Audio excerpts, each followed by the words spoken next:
യോനിസങ്കോചം ഒരു രോഗമല്ല, എന്നാൽ അതൊരവസ്ഥയാണ്. ഈ അവസ്ഥ രോഗത്തേക്കാൾ വളരെ ബുദ്ധിമുട്ട് ഒരു ദമ്പതികൾക്ക് ഉണ്ടാക്കുന്ന ഒരു അവസ്ഥയാണ്. ലൈംഗിക ബന്ധത്തിൽ ഏർപ്പെടുന്നതിന് പേടിയുള്ള ഒരു വ്യക്തിയെ പിടിച്ച് ഏതെങ്കിലും രീതിയിലുള്ള ലൈംഗിക ബന്ധത്തിൽ ഏർപ്പെടാൻ പോവുകയാണെങ്കിൽ തീർച്ചയായും അതൊരു ക്രിമിനൽ ആക്ടിവിറ്റിയായി മാറും. ഇവരുടെ യോനിക്കുള്ളിലേക്ക് ഒന്നും ചെയ്യാതെ ക്ലൈറ്റോറിസിന് ആവശ്യത്തിനുള്ള സ്റ്റിമുലേഷൻ നൽകുകയാണെങ്കിൽ മിക്കപ്പോഴും അവരുടെ ആ അവസ്ഥ മാറി വരുന്നതായി കാണാൻ പറ്റും. ബുദ്ധിമുട്ടുള്ള യോനി സങ്കോചം ചികിത്സിച്ച് മാറ്റാൻ കഴിയുന്നുണ്ട്. അതിനോടൊപ്പം തന്നെ കൗൺസിലിംഗ് ആവശ്യമാണ്.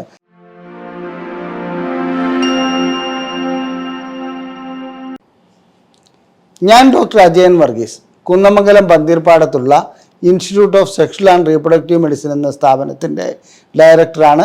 ISRMലേക്ക് സ്വാഗതം. ഇന്ന് ഞാൻ നിങ്ങളോട് ചർച്ച ചെയ്യാൻ ഉദ്ദേശിക്കുന്നത് യോനി സങ്കോചം എന്ന അവസ്ഥയെക്കുറിച്ചാണ്. യോനി സങ്കോചം ഒരു രോഗമല്ല, എന്നാൽ അതൊരവസ്ഥയാണ്.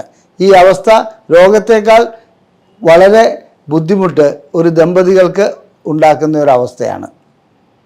ഇനി യോനി സങ്കോചത്തിന് എന്താണ് യോനി സങ്കോചം, അല്ലെങ്കിൽ യോനി സങ്കോചത്തിന് ഏതെല്ലാം രീതിയിലുള്ള ചികിത്സകളുണ്ട്, ഇത് ചികിത്സിച്ചില്ലെങ്കിൽ എന്താണ് സംഭവിക്കുക, ഇത്തരം കാര്യങ്ങളെക്കുറിച്ചാണ് ഞാൻ നിങ്ങളോട് സംസാരിക്കുവാൻ പോകുന്നത്. ആദ്യം തന്നെ ലൈംഗിക ബന്ധത്തിൽ ഏർപ്പെടുന്ന ഒരവസ്ഥയിൽ, അല്ലെങ്കിൽ അതിന് ആഗ്രഹം ഉടലെടുക്കുന്ന ഒരവസ്ഥയിൽ ഒരു സ്ത്രീയുടെ യോനിയിൽ ദ്രാവകം വരികയും അത് ലൂബ്രിക്കേഷൻ ഉണ്ടാകുകയും ചെയ്യുന്നു.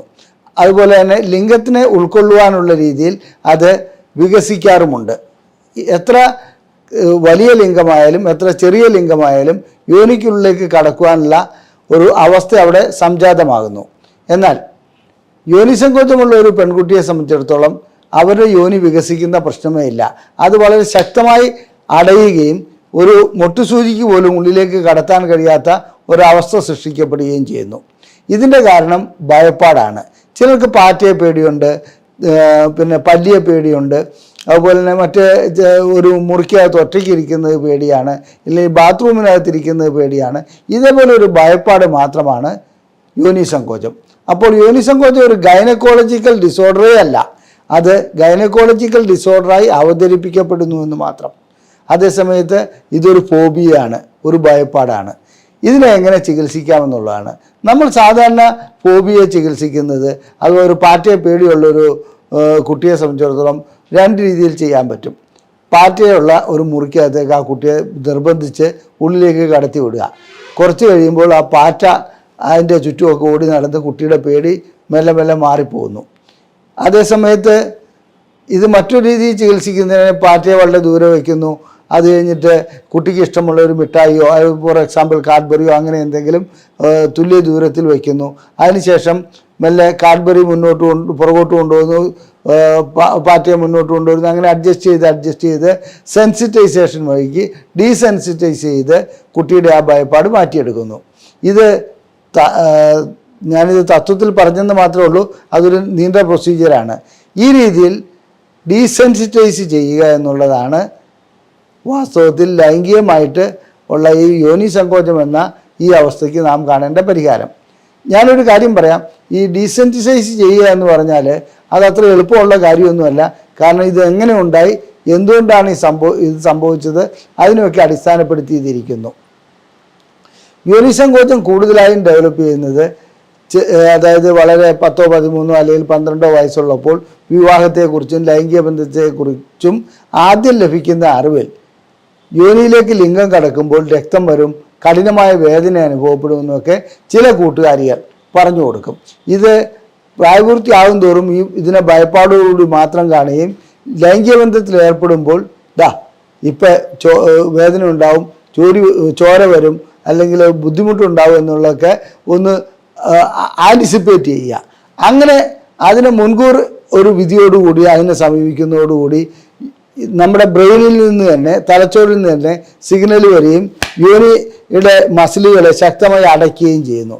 ഇങ്ങനെ യോനിയുടെ മസിലുകളെ ശക്തമായി അടയ്ക്കുന്നത് കൊണ്ട് ലൈംഗിക ബന്ധത്തിൽ ഏർപ്പെടാൻ കഴിയാത്ത അവസ്ഥ വരുന്നു.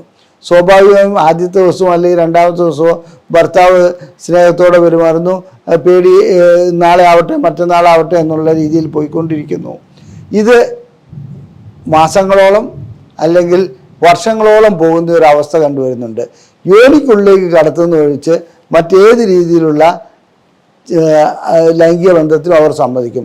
സ്ഥാനങ്ങളിലോ മറ്റു ഭാഗങ്ങളിലോ സ്റ്റിമുലേറ്റ് ചെയ്യുന്നതിനും ഹഗ് ചെയ്യുന്നതിനും അത് കെട്ടിപ്പിടിക്കുന്നതിനും ഉമ്മ വയ്ക്കുന്നതിനും ഒക്കെ ഇവർ തയ്യാറായിരിക്കും. പക്ഷേ ഒരൊറ്റ കാര്യം മാത്രം, യോനിക്കുള്ളിലേക്ക് ലിംഗം കടത്തരുത്. ഇങ്ങനെ 5-8 വർഷം ലൈംഗിക ബന്ധമില്ലാതെ ലൈംഗികരഹിത ജീവിതം നയിച്ച ഒട്ടനവധി ദമ്പതികൾ ഞങ്ങളുടെ ഈ സ്ഥാപനത്തിൽ ചികിത്സയ്ക്ക് വന്നിട്ടുണ്ട്. അവരെ ചികിത്സിച്ച് സന്തോഷത്തോടെ ലൈംഗിക ബന്ധത്തിൽ ഏർപ്പെടുത്തി തിരിച്ചയക്കുവാൻ ഞങ്ങൾക്ക് കഴിഞ്ഞിട്ടുണ്ട്. ഏത് രീതിയിലുള്ള ചികിത്സകളാണ് ഇതിന് ചെയ്യാൻ പറ്റുന്നതെന്ന് നോക്കാം. ഏതായാലും ആദ്യം നേരത്തെ സൂചിപ്പിച്ചോണം, പാറ്റയെ പേടിയുള്ള ഒരു കുട്ടിയെ പാറ്റയുള്ള മുറിക്കകത്തേക്ക് ഇടുക എന്ന് പറഞ്ഞാൽ കുറച്ച് കഠിനമായ ഒരു പ്രവൃത്തിയാണത്.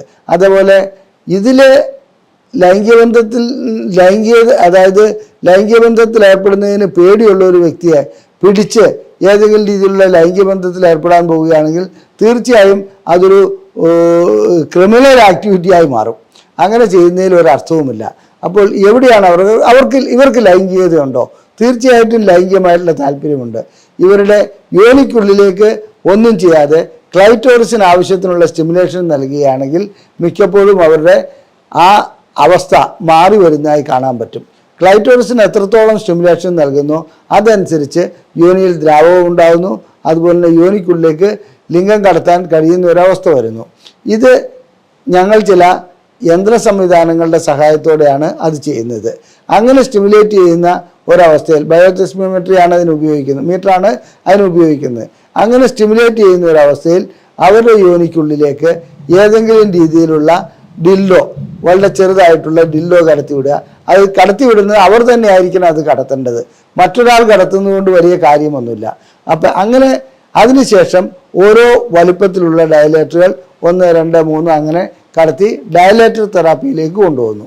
അപ്പോൾ ക്ലൈറ്റോറിസ് സ്റ്റിമുലേഷനോടൊപ്പം ഡയലേറ്റർ തെറാപ്പിയും ചെയ്യുകയാണെങ്കിൽ ഒരുമാതിരി കഠിനമായ, അതായത് വളരെ ബുദ്ധിമുട്ടുള്ള യോനി സങ്കോചം ചികിത്സിച്ച് മാറ്റാൻ കഴിയുന്നുണ്ട്. അതിനോടൊപ്പം തന്നെ കൗൺസിലിംഗ് ആവശ്യമാണ്. ഇത് മാത്രമല്ല, ഏറ്റവും കൂടുതൽ കൗൺസിലിംഗ് നൽകേണ്ടത് പാർട്ട്ണർക്കാണ്. ഈ പാർട്ട്ണറെ സംബന്ധിച്ചിടത്തോളം ഇത് തന്നെ ഇഷ്ടമല്ലാത്തത് കൊണ്ടാണ്, തന്നോട് എന്തെങ്കിലും ദേഷ്യമുള്ളത് കൊണ്ടാണ് ഇങ്ങനെ ലൈംഗിക ബന്ധത്തിൽ ഏർപ്പെടാത്തത് എന്നുള്ളൊരു ധാരണ അദ്ദേഹത്തിന് ഉണ്ടാകാറുണ്ട്. അത്തരം സന്ദർഭങ്ങളിലാണ് പാർട്ട്ണർക്ക് നല്ല രീതിയിൽ, അതായത് പുരുഷഭാഗത്തിന് നല്ല രീതിയിൽ കൗൺസിലിംഗ് നൽകേണ്ടതുണ്ട്. എന്താണ് ഈ അവസ്ഥ എന്നുള്ളതും മനഃപൂർവ്വമല്ല അവൾ അതായത് നമ്മുടെ കണ്ണിലേക്ക് കൈ കൊണ്ടുവരികയാണെങ്കിൽ കണ്ണടയുന്നത് എങ്ങനെ, നമ്മൾ മനഃപൂർവ്വം അടയ്ക്കുന്നതല്ല. ഇതേപോലൊരു അവസ്ഥ തന്നെയാണ് യോനിയിലേക്ക് ലിംഗം അല്ലെങ്കിൽ ഒരു വിരലോ മറ്റെന്തെങ്കിലുമോ കടത്താൻ ശ്രമിക്കുമ്പോൾ ഓട്ടോമാറ്റിക്കലി അത് അടയുന്നതെന്ന് അദ്ദേഹത്തെ ബോധവൽക്കരിക്കേണ്ടതുണ്ട്. അതിനുശേഷം അദ്ദേഹത്തിന് ചില പ്രാക്ടിക്കലായിട്ടുള്ള എക്സസൈസുകൾ, ഹോംവർക്കുകൾ നൽകേണ്ടതുണ്ട്. ആ ഹോംവർക്കുകളോടുകൂടി മെല്ലെ മെല്ലെ ഗ്രാജുവലി ചെയ്ത് മാറുകയുള്ളൂ. അല്ലാണ്ട് ഒരു ദിവസം കൊണ്ട് മാറ്റാൻ പറ്റുന്ന ഒരു കാര്യമല്ല. അങ്ങനെ യോനി സങ്കോചത്തിന് ചികിത്സ നൽകാൻ കഴിയും. കൗൺസിലിംഗ് ഒരാവശ്യമാണ്, ഡയലേറ്റർ തെറാപ്പി ആവശ്യമാണ്, ചിലപ്പോൾ വളരെ അപൂർവമായിട്ട് മെഡിസിൻ്റെ ആവശ്യവും വരാറുണ്ട്. ഇത് കൂടാതെ മറ്റൊരു കാര്യം കൂടി പറയാം. ചില യോനി സങ്കോചങ്ങൾ സൈക്കാട്രിക് ഡിസോർഡറിൻ്റെ പ്രതിഫലനമായി വരാറുണ്ട്. അതായത് മാനസിക രോഗമുള്ള ചില പെൺകുട്ടികൾക്ക്, അതായത് ചില പെൺകുട്ടികളെ സംബന്ധിച്ചിടത്തോളം നിങ്ങൾ ശ്രദ്ധിച്ചിട്ടുണ്ടാവും, കൈ എപ്പോഴും ഇങ്ങനെ കഴുകിക്കൊണ്ടിരിക്കുക, വൃത്തിയാക്കിക്കൊണ്ടിരിക്കുക, അല്ലെങ്കിൽ എന്താണെന്ന് വെച്ചിട്ടുണ്ടെങ്കിൽ റൂം എപ്പോഴും അടിച്ച് വൃത്തിയാക്കുക. ആ രീതിയിലുള്ള ഒരു കാര്യം ചെയ്താലും വീണ്ടും ചെയ്തുകൊണ്ടിരിക്കുന്ന ഒരു അവസ്ഥ കാണാറുണ്ട്. അതേപോലെയുള്ള ചില പെൺകുട്ടികളെ സംബന്ധിച്ചിടത്തോളം ലൈംഗികതയിലും ഈ രീതിയിൽ ബന്ധപ്പെടുന്നതിന് ഒത്തിരി വൃത്തി വേണം, അങ്ങനെ വേണം ഇങ്ങനെ വേണം എന്നൊക്കെയുള്ള ചിന്തയുള്ളവർ ലൈംഗികമായിട്ട് ബന്ധപ്പെടാൻ സമ്മതിക്കാത്ത അവസ്ഥ കാണാറുണ്ട്. ആ കേസിന് അത് വേറൊരു രൂപത്തിലുള്ള ചികിത്സയാണ് ആവശ്യമുള്ളത്. പിന്നെ ഭർത്താവിന് ഇഷ്ടമല്ലാത്ത ചില സ്ത്രീകൾക്ക് ഭർത്താവുമായിട്ട് ബന്ധപ്പെടുന്ന തുടക്കത്തിൽ തന്നെ നിർബന്ധപൂർവ്വം വിവാഹം കഴിപ്പിച്ച ചില സ്ത്രീകളിലൊക്കെ യോനി സങ്കോചം ഉണ്ടാകുന്നതിന് സാധാരണ രീതിയിലുള്ള ചികിത്സയല്ല വേണ്ടത്. അടിസ്ഥാന കാരണം എന്താണെന്ന് കണ്ടുപിടിച്ചിട്ട് അതിനനുസരിച്ചുള്ള ചികിത്സയാണ് വേണ്ടത്. പിന്നെ യോനി സങ്കോചം ചികിത്സിക്കാതിരുന്നാൽ എത്ര വർഷം വേണമെങ്കിലും ഇത് മുന്നോട്ട് പോകും. ഒന്നും ചെയ്യാതെ സ്വാഭാവികമായി അല്ലെങ്കിൽ ഓട്ടോമാറ്റിക്കായി കറക്റ്റ് ചെയ്യപ്പെടുന്ന ഒന്നല്ല യോനി സങ്കോചം.